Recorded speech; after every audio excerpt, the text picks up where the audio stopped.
কেতিয়াবা কেতিয়াবা আপুনি একো ভুল নকৰাকৈয়ে আনৰ চকুত বেয়া হৈ পৰে, কিয়নো আনে যেনেকৈ বিচাৰে আপুনি তেনেকৈ নকৰে।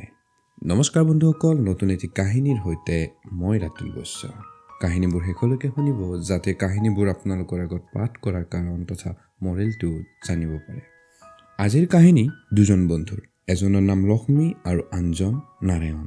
সহজ সৰল আৰু অতি জ্ঞানী পুৰুষ দুয়ো। তেওঁলোকে যে কিবা পাপ কৰিছিল সেয়া দূৰৰে কথা, তেওঁলোকে কৰা ভুলৰ সংখ্যাও আছিল আঙুলিত গণিব পৰা।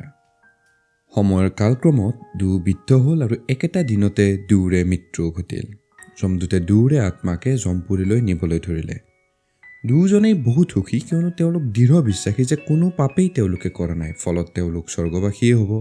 নিৰ্দিষ্ট সময়ত তেওঁলোক যমৰ সন্মুখ পালে আৰু যমে লক্ষ্মীক পাতাল তথা নাৰায়ণক স্বৰ্গত স্থান দিলে। লক্ষ্মী আচৰিত হ'ল আৰু আপত্তি কৰি ক'লে যে এয়া অন্যায়। নাৰায়ণ আৰু মইতো প্ৰায় একেলগে থাকিছিলোঁ, আৰু যদি পাপ কৰিছেও নাৰায়ণেহে কৰিছে, মই কৰা নাই। প্ৰভুৰ নিশ্চয় আমাক লৈ কিবা ভুল হৈছে। পাপী নাৰায়ণহে হ'ব লাগিছিল, মই নহয়। লক্ষ্মীয়ে যমৰ আগত দুয়োজনৰে এটি ঘটনা ক'বলৈ ধৰিলে যে এবাৰ সিহঁত দুয়ো প্ৰতিদিনৰ দৰে প্ৰাতঃভ্ৰমণলৈ ওলাইছিল। কৈ থাকোঁতে হঠাতে কোনোবা নাৰীৰ কান্দোন শুনি দুয়ো কান্দোনৰ ফালে গ'ল আৰু দেখিলে এজোপা তামোল গছত এজনী তিৰোতাক বান্ধি থোৱা আছে। তাইৰ গাত আঘাতৰ নানান চিন। ওচৰতে এচাৰি লৈ তাইৰ মদাহী স্বামীয়ে বাৰে বাৰে তাইক প্ৰহাৰ কৰিছে। তাই সহায়ৰ বাবে ৰাউচি জুৰি কান্দিছে, কিন্তু কোনোৱেই তাইৰ সহায়ৰ বাবে অহা নাছিলে। লক্ষ্মীনাৰায়ণ দুয়োজনেই মানুহজনক বুজাবলৈ গ'ল, যদিও মানুহজনে দুয়োকে অপমান কৰি খেদি দিলে আৰু কোনোপধ্যেই বুজাব নোৱাৰি লক্ষ্মী আঁতৰি গ'ল। কিন্তু হঠাতে নাৰায়ণে মদাহী স্বামীজনক কাণ তলিয়াই সোধালে আৰু তাৰ হাতৰ পৰা এচাৰিডাল কাঢ়ি আনি দুই এচাত লগালে। ডিঙিত খামুচি ভৱিষ্যতে আৰু এনে কাম নকৰিবলৈ সৈত খোৱালে তথা এনে কাৰ্যৰ পুনৰাবৃত্তি ঘটিলে কথা যে আৰু বেয়া হ'ব সেয়াও সকীয়াই দিলে।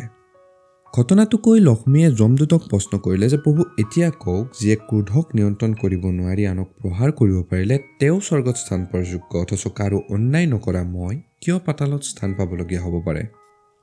তেতিয়া যমে ক'বলৈ ধৰিলে যে পিতামহ ভীষ্মই জীৱনত এটা ডাঙৰ পাপ কৰিছিল। দ্ৰৌপদীৰ বস্ত্ৰহৰণৰ সময়ত তেওঁ ক্ৰোধান্বিত নহ'ল। আনহাতে জটায়ুৱে এটা বৰ ডাঙৰ পুণ্য কৰিছিল, সীতাহৰণৰ সময়ত ক্ৰোধান্বিত হৈ।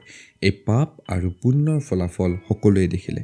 ভীষ্মৰ সৰসজ্জাত মৃত্যু হ'ল আৰু জটায়ুৱে ভগৱান ৰামচন্দ্ৰৰ কোলাত প্ৰাণত্যাগ কৰিলে। সেয়েহে শাস্ত্ৰত কৈছে, তুমি ক্ৰোধান্বিত হৈও পুণ্য অৰ্জন কৰিব পাৰিবা যদিহে সেই ক্ৰোধ সত্য আৰু মৰ্যাদা ৰক্ষাৰ কাৰণে হয়। আনহাতে সহনশীলতাও তোমাৰ কাৰণে পাপ হ'ব যদি ইয়াৰ পৰা ধৰ্ম আৰু মৰ্যাদা হানি হয়। ইয়াৰ পিছত লক্ষ্মীও সকলোবোৰ বুজি তেওঁৰ ভাগৰ কৰ্মফল মূৰ পাতি ল'লে। বন্ধুসকল, ক্ৰোধ, মৰম, ঈৰ্ষা, আনন্দ সকলোবোৰ ঈশ্বৰ প্ৰদত্ত ইম'চনছ, আৰু ঈশ্বৰ প্ৰদত্ত কোনো বস্তুৱে বেয়া হ'ব নোৱাৰে, মাত্ৰ এইবোৰৰ ব্যৱহাৰহে যথাস্থানত হোৱা উচিত। সেয়েহে আৱেগৰ দ্বাৰা নিয়ন্ত্ৰিত নহ'ব, আৱেগক নিয়ন্ত্ৰণ কৰিবলৈ শিকক আৰু জীৱন পাতৰ নানান সমস্যাক খেলা ৰঙে পাৰ কৰি জীৱনটো উপভোগ কৰক। ধন্যবাদ।